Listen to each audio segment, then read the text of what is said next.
What's going on, everybody? It's your boy Gage. Welcome to the channel. Today, I'm going to be taking a trip back in time to the toss format era of the Yu-Gi-Oh! Trading card game, which is around the 2019-2020 era of the game. So not too far back. However, it is an era in which I am very fond of, mostly because I was playing a lot more competitively back then, and I was playing this strategy. And was it the most competitive during that time period? Absolutely not. But could we cheese some wins? Absolutely. And that is what I'm here to show off today, to show off a variant of the deck that I pretty much played back in that time period. So if you're fans of content like this, please remember to like, comment, and subscribe, and let's hop right into the profile. So, of course, if you are playing any frog deck, you do have to play 3 copies of the main deck card, Swap Frog, and it's just a very powerful card even up to this day because it has 2 fairly strong effects. First off, you can special summon this card by discarding one other water monster, so it could be another copy of itself or any of the other frogs, or if you're teching other water monsters like a kaiju, or in this case, we are playing the barrier statue. There are many different ways in which you can special summon this out, and you are rewarded for having a really good Foolish Burial effect, because when it's summoned, you can send one level 2 or lower water monster, one level 2 or lower water aqua monster from your deck or face-up field to the grave. Essentially, this loads your grave with your Ronin Totems and your dupes and your other frogs, so that you can go ahead and load up the grave for later down the line, where you can start to special summon out your other aqua monsters for free. And then it does have an ability where once per turn, you can return a monster you control to the hand and normal summon a frog monster during your main phase. So essentially, it gives you a second summon. So a lot of the times, what you're going to want to do is really just abuse the Foolish Burial effect as much as possible, because as you may see, that specific effect is not once per turn. So what you can do is you can, for example, discard a water monster to special summon the Swap Frog, Foolish something like a Ronin Totem, and then go ahead and use its ability to bounce itself back to your hand to then normal summon it again. Normal summon it for the first time, Foolish another frog from the deck, and then boom, you have essentially a Toadally Awesome ready to go right then and there. So what's nice is that, there are obviously going to be instances in which it does end up getting hit with a hand trap, like an Ash or Imperm. So if you do end up, special summoning it, it gets Ash or Impermed, or normal summoning it, you could just go ahead and bounce it back to your hand, because even if it gets Impermed, the effect for it to go back to your hand is actually not an effect, it's a cost. So even if you're under an Imperm or something like that, you could always just bounce it back to your hand and attempt to go for the Foolish effect next turn. So yeah, Swap Frog is just ahead of its time, honestly, and is just a very powerful card, especially in this era where Ronin Totem is still around. So another frog that we were playing during this time period, and mostly because we really just didn't have any other really great options, is 3 copies of Dupe Frog. Its main ability is that you can first and foremost, your opponent has to target the Dupe Frog. So if this is in face-up defense position and you have another monster on the field, it becomes a lightning rod. So your opponent is forced to choose the Dupe Frog as an attack target. And when it's sent from the field to the grave, you can add a frog monster from the deck or grave to the hand. So unfortunately, it's a when effect, so it really does miss timing 99% of the time. If it was an if effect, honestly, it probably would be a bit broken. So we take the good with the bad, and the fact that it does have the capability of searching a frog monster, so if it is destroyed by battle, things like that, you can still get the search off, but mostly it's just going to end up being there for its lightning rod effect, or just end up being fodder to be able to banish to special summon your Ronin Totem. So Dupe Frog, it's what we got, and we got to work with what we got. And as I alluded to, we are of course playing 2 copies of Ronin Totem, Rip to my boy in the current TCG who died for the sins of Sprite. But it is honestly a very, very strong card. If it's in the grave, you can banish a frog from the grave to special summon this card, and that is not once per turn. So once you really start to load up the grave, it can get very disgusting in terms of the number of material that you are able to get onto the field. The deck snowballs very hard. So if you are not interrupted and you are allowed to just continuously bring frogs onto the field, it can snowball to the point of advantage where your opponent really cannot do anything about it. So Ronin Toadin is just fantastic. I really wish that they would consider bringing him back now that Sprite Elf is banned, which is honestly the reason I think he got banned in the modern TCG to begin with. But we can still appreciate being able to play him in older formats, and Toss is certainly one of them.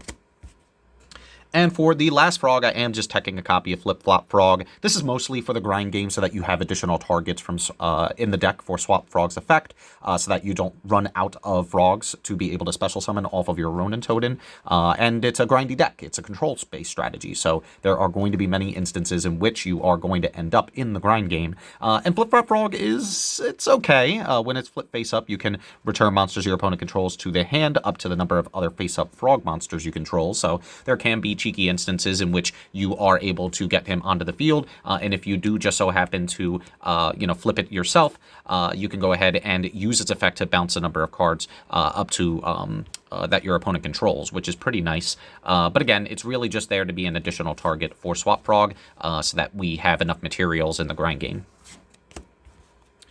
And I am playing 3 copies of Barrier Statue of the Torrent, mostly because it's just an unfair card. The basic strategy is that we're obviously not always going to be able to see our swap frogs and be able to get the frogs into rotation. So this is here to be able to buy you time while you get the pieces necessary to be able to get into the frog engine. Yes, there's ways to be able to stop it. There are, obviously imperm exists in this format, and people just so happen to be playing kaijus. I'm looking at my one friend who just always just so happens to draw the Gamma Seal. But there are going to be instances in which you really can just afford to sit on a barrier statue, and we are playing not just the paleo traps, but many other types of traps that we can use to protect the barrier statue so that it can stick around for as long as possible. So it's really just a secondary win condition, and to be able to give you the ability to stall in a pinch. So again, this is something that you don't necessarily have to play, but it is a water monster that you can pitch off of the Swap Frog in a pinch. But if you are unable to get to that engine, I'd say it's better to just have a blowout like the barrier statue than not having really a play at all. So yeah, barrier statue, in my opinion, is just overall going to be strong in preventing your opponent from special summoning monsters that aren't water. And so that's pretty much it for the monsters. Now let's go and take a look at the traps. We are playing 3 copies of Paleozoic Xyz. So this is one of the better ones because it allows you to target a face-up monster your opponent controls and put it in face-down defense position. So in this era, it was really nice at being able to prevent your opponent from using their monsters as link material, because once it's flipped face down, you won't be able to use them as material. And of course, all of the Paleo traps have the ability where when a trap card is activated while it's in the grave, you can go ahead and special summon this monster as a normal monster, and it is level 2, so it means that you will be able to use it to go into your rank 2 plays like you're Toadally Awesome. So unfortunately, it is also a win effect, so you really have to hope that this is the last card that's being activated in the chain, or else a smart player will be able to play around this by being able to chain some of their effects to be able to prevent the special summon from occurring. So you do have to be careful. But yeah, the Paleo traps are just fantastic, and Canadia is one of the stronger ones for sure. We're also playing 3 copies of arguably the most broken one in Paleozoic Dinomischus. It allows you to target a card on the field, discard a card, and if you do, banish it. So it's nice because the discard really doesn't impact you all that much, because if you have a frog, you could just go ahead and discard a frog and start to load up your grave. Or you could just go ahead and hold on to a paleo, in which case if you're loading your grave with paleos, that means that when you begin to chain some of your traps, you will be able to start loading up and special summoning the paleo traps from the grave that much easier because you're getting them into the grave. So the fact that you just have the ability to just target a card and banish it, really, if it's timed properly, you can end up really interrupting your opponent in a very substantial way. And of course, just being able to deal with threats that might be able to get around destruction is also very key. So Dinomischus is just one of the best paleo traps, so you definitely have to play it at 3. Now, I am playing 2 copies of Paleozoic Hallucigenia, so what you will start to notice is that for other types of traps, we are at least playing 2 copies because of the fact that I am teching a copy of Trap Trick, which we'll get into later in the profile. So the reason that I like Hallucigenia, though, is because of the fact that we're playing the Barrier Statue. So this one in particular says that you could target a face-up monster on the field, and its attack and defense becomes half its current attack and defense until the end of the turn. So what a lot of people will try to do to be able to get over the Barrier Statue is simply normal summon a monster and try to crash into it. The issue, though, is that most of the time your opponent, in a lot of normal summons that you are able to get out will have less than 2,000 attack. So in my head, I'm like, all right, well, worst case scenario, even if they do have a monster that they can normal summon, chances are it is not going to be able to have more than that 2,000 attack threshold, in which case Hallucigenia guarantees that as long as they end up summoning a monster that is less than 2,000 attack. In the damage step, you can go ahead and chain Hallucigenia, half their attack, and now they've lost their monster, and you've been able to protect your Barrier Statue and load a Paleo in the grave in the event that you do have another trap set. So Hallucigenia is pretty good in being able to protect your Barrier Statue from just being walked over. I'm also playing 2 copies of Paleozoic Morella. Again, this is just good because it's essentially extra copies of Foolish Burial. You could send a trap from your deck to the graveyard, and then like all the other Paleos, you could special it if it's if a trap is activated and it's in the grave. So it's really just you want to load the graveyard as much as possible so that you can go ahead and once you're ready to start chaining traps, special summoning them from the graveyard so you can go into your Toadally Awesomes and your other rank 2 plays. And of course, I'm playing 2 copies of Paleozoic Olenoids. This is one where it just target a spell or trap on the field, destroy it. There are many decks in the format that do play back row. So Salamandrake plays back row, Sky Striker plays back row. Not as much for Thunder Dragon, but there are applications for this card for sure. So it's good to be able to have access to these cards, especially if you are playing in a format where Mystic Mine exists, which for a period in Toss's time, it was around, which is unfortunate. But this is one of the few decks which was able to get around it fairly easily because of the fact that you had traps that were able to remove the Mystic Mine. So Paleozoic Olenoids is just a very solid card, and obviously it can be something that can be sided out if the matchup does not call for spell and trap removal. For just standard normal traps, I am playing 3 copies of Storming Mirror Force, which is just an insanely busted card, to be honest with you. When an opponent's monster declares an attack, return all attack position monsters your opponent controls to the hand. What's great about this is that it doesn't target and it doesn't destroy, meaning that it gets around a lot of targeting and destruction protection. And honestly, this is just a really good way to be able to clear your opponent's field. If you are facing a board where it's mostly like link monsters and monsters from the extra deck, all of them are going straight back to the extra deck, and there really isn't much that your opponent can do about it unless they have some type of Omni Negate. So Storming Mirror Force, again, it's really good at being able to protect your Barrier Statue in a pinch. I think that honestly, this is just a fantastic card, and it's welcome in a strategy that is centered around trap cards. I'm also playing 3 copies of Crackdown. So Crackdown was actually really cracked, no pun intended, because it can target a face-up monster your opponent controls and take control of it. So again, in a pinch, you are going to be able to interrupt your opponent's plays if you know what kind of strategy they're playing, and you take one of their monsters at just the right time, and then you could just end up using it for link material for yourself. So that's why Crackdown is really good. The only downside is that if Crackdown is removed, they do end up getting the monster. So again, you just have to really kind of read the kind of read the game state and read if whether or not being able to activate this will end up ending your opponent's turn. So it really rewards you for being able to understand your opponent's strategy and being able to read kind of what cards are already at their disposal and if whether or not they're going to be able to play around the crackdown. So a lot of people don't expect it, and that's why I think that it's just a solid card all around. I'm also playing 3 copies of Compulsory Evacuation Device, both as a card that can remove your opponent's monster. Again, it can be used to return a monster that your opponent controls to their hand. So if they normal summon a monster to try and crash into your barrier statue, you can just go ahead and bounce it back to their hand and basically set them back an entire turn. It changes your Paleo traps, so they'll be able to special summon from the graveyard. And of course, you could use it defensively. So if you go to normal summon your Swap Frog, for example, and it does end up getting targeted by an Imperm, you can chain your Compulsory to bounce it back to your hand, and then your Swap Frog will resolve to still Foolish Burial a card to the graveyard. So Compulsory is just great. Same reason for Storming Mirror Force, being able to just return cards without destroying them. It can be very pivotal in setting your opponent back. So that is why I still enjoyed playing Compulsory during this format. And it can certainly be swapped out with other options, but it's just all reliable. And of course, we are playing 3 copies of Solemn Strike.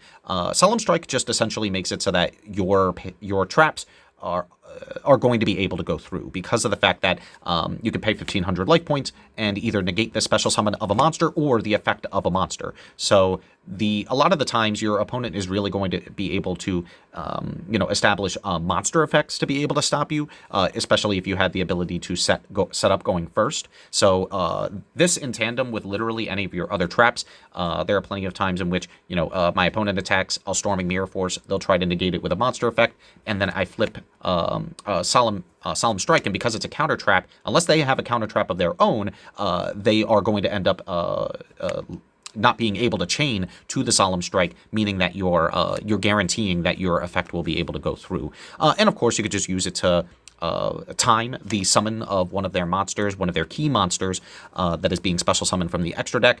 So Solemn Strike was just really good during this time frame, and one of them is usually enough to be able to either protect your traps or to be able to stop your opponent from being able to make a pivotal summon from their extra deck. I'm also playing 2 copies of Needlebug Nest. Just being able to send the top 5 cards of the deck to the grave is really good in a deck where you want monsters and traps in the graveyard. So being able to set up your grave as fast as possible is definitely key if you want to be able to get your Ronin Toads in rotation and your Paleos. I'm also just teching a copy of Breakthrough Skill. Since we're doing a lot of milling, I just figured that it would make sense to be able to have a card that had additional utility when it is milled, because in the graveyard you can actually banish it to negate one of your opponent's monster effects, which is just very solid. And as I mentioned, I am playing the 1 copy of Trap Trick. You could certainly dabble with playing 2 or 3. The reason I don't like playing multiples is because it's a hard once per turn, but in a nutshell, it says you can banish a normal trap from the deck, except itself, and you could, if you do, set 1 card with the same name directly from your deck. So you can look at your Trap Trick as pretty much an extra copy of all of the main cards that you want to be able to see. So whether that is your Compulsories, whether that is your Storming Mirror Forces, and of course all of your Paleos, that is essentially why we are playing at least 2 copies of all of them, because of the fact that you can just, in a pinch, utilize your Trap Trick to be able to set them. The other drawback is that you can only activate 1 trap card for the rest of the turn after this resolves, which is another reason why I don't necessarily want to be able to see more than just the 1. But it is just very strong because of the fact that we are a trap-based strategy. So at least having the 1 copy means that even if you have other copies of Paleos, it essentially makes it so that you can tag this into whatever is the missing one that you still need. So Trap Trick is a really good tech at this time. So that's it for the main deck. Now for the extra deck, and of course we have to talk about my boy, Toadally Awesome, my favorite card in the entire trading card game. This is really what the card that kind of made me fall in love with Yu-Gi-Oh! And it's just because of how derpy he is, but also just how incredibly strong he is for the time in which he came out. This card honestly was ahead of its time, and it still continues to be a threat in the modern metagame, even to this day. And it's just because it has so many really good effects. Once per turn during the standby phase, you could detach a material from this card to special summon a frog monster from the deck. So because you are playing a frog-based strategy, you are rewarded for actually having that effect, because it means that during the standby phase, during yours and your opponent's, you're going to be able to special summon either a swap frog, which on special summon will then send a frog monster to the grave. So it can be your Ronin Toadin or your dupe if you already have the Ronin in grave. Or you could use it to special summon your dupe frog, which means that you can special summon it in defense position, and it then prevents your opponent from being able to... it makes it more difficult because now they have to attack into your dupe frog instead of having the option to be able to attack into the Toadally Awesome. Additionally, once per turn, when your opponent activates a spell or trap card or monster effect, you can quick effect send an aqua monster from your hand or face-up field to the graveyard as cost to negate the activation, and if you do, destroy that card, and then you can set the card that you negated to your side of the field, which is just insane. It means that you are able to send one of your other frogs as cost to be able to negate. You can send itself if you need to be able to negate. It is just fantastic, and because it is a soft once per turn, if you are able to establish multiple Toadally Awesomes, it means that you have multiple negates at your disposal. And last but not least, if this card is sent to the graveyard, you could target a water monster in your graveyard and add it to your hand, which allows you to essentially continue to grind over and over and over again, so that you can add back your swap frog if you need to continue to set up for next turn. And of course, if you end up running out of the Toadally Awesomes, you can go ahead and use its effect to add itself back. So it just does everything that you would want. And honestly, it is the reason to play this deck for sure. So if you are a fan of this deck and this format, you definitely want to consider playing 3 copies of Toad in your pure frog-based build. And of course, while Toad is the star of the show, the Paleo monsters are nothing to scoff at either. We're looking at Paleozoic Xyz, which takes 3 or more level 2 monsters, which is admittedly a very costly type of monster to be able to bring out, but honestly, you are rewarded in stride because he's very powerful. First and foremost, he's unaffected by the effects of other monsters' effects, meaning that they can't negate his ability with monster effects. They can't target or destroy the Anomalocaris with monster effects. So it really puts a strain on your opponent, because now they're going to have to figure out non-monster effect related ways to be able to remove this card, which can be difficult. And it's a pseudo-Dryden, because essentially you can, first and foremost, once per turn, if a trap is sent from your spell or trap card, trap zone to the graveyard, you can go ahead and excavate the top card of your deck. If it's a trap, you just straight up add it to your hand. Otherwise, you send it to the graveyard. So usually, if it's a paleo trap, you're going to end up adding it to your hand. If it's a frog, you're going to end up sending it to the grave, which it's fine because you want them in the grave anyway. But you can once per turn during either player's turn, if it has a trap as Xyz material, which you definitely want to make sure that you are using a paleo, at least one paleo trap to be able to get into them in the first place. You could just straight up detach an Xyz material to target a card on the field and destroy it. And that Xyz material does not have to be the trap. So if you use 2 frogs and a trap to make them, you could just keep using the frogs as the material first, and then save the trap last, so that you can guarantee that you will continue to be able to have that effect to pop once per turn. So honestly, Anomalocaris is a sleeper for sure, because it's 2,400 attack, so it's definitely nothing to scoff at in terms of power. But that fact that you could just keep popping cards on your turn and then your opponent's turn can be very detrimental. So yeah, of course, Toad is fantastic, but there are going to be instances in which you are going to want to go into him, especially if you're playing into a board in which monster effects are more prevalent. And I'm also playing 2 copies of Paleozoic Opabenia. Very good as well. Similarly to Anomalocaris, it's unaffected by monster effects. But it is broken because of the fact that it allows you to activate paleo traps from your hand. So it does mean that you'll be able to use Canadia from your hand without having to set it to go ahead and Book of Moon and flip face down one of your opponent's monsters. You could go ahead and use your Dinomischus to discard a card and then target a card that your opponent controls and banish it. So the fact that this makes it so that all your your very powerful trap cards are now live from your hand, your Paleo trap specifically, is just really good. And of course, if it has a trap as Xyz material, you could detach an Xyz material to add a Paleo trap from the deck to your hand. So again, you're going to want to make sure that at least one Paleo trap is underneath it when you go ahead and make this monster, so that that effect is live. I'm also teching a copy of Cat Shark. While it has material attached that was originally water, it cannot be destroyed by battle, but more importantly, once per turn, quick effect, you could detach a material from this card, target one rank 4 or lower Xyz monster you control, and its attack and defense become double its original attack until the end of the turn. So this is what allows your, for example, your Toadally Awesome to get really beefy, to be able to get over really powerful threats, and it's really good because obviously one of the things that the deck can lack is being able to establish damage, and so Cat Shark makes it so that you can buff up your monsters in a pinch. Sky Cavalry Centauria is also a very solid card because of the fact that it can't be destroyed by battle while it has material, and at the end of the damage step, if it battled an opponent's monster, you can detach a material to return that opponent's monster to the hand. So again, you really want to ensure that your a deck like this has ways of being able to remove threats that aren't just targeting or destroying. And because of the fact that this is able to be non-targeting, non-destruction removal is one of the reasons you want to play it, because it does just require 2 level 2 monsters, so it is fairly generic. I'm also playing 2 copies of Miss Starboy, so, we're at the beginning of the Link era here, so, we really didn't have all that many great Link monsters right away, and this was solid. The fact that it just required 2 water monsters means that it was fairly generic. All water monsters on the field gain 500 attack and defense, so you're really using it for that effect, because if you are able to establish this, it means that your Toads are going to end up having 2,700 attack, which makes it that much more of a threat. So yeah, Miss Starboy is just really good at being able to buff your monsters. We're also playing a Nightmare package. We are playing the 1 copy of Unicorn and Phoenix for being able to remove spells and traps and spin cards back to the deck. You really just want to be able to have options that are generic because of the fact that you are playing Crackdown, so that you can actually remove the monster and utilize the monster that you took off of the Crackdown in a meaningful way. And of course, as I alluded to, you really just want as many generic options as possible.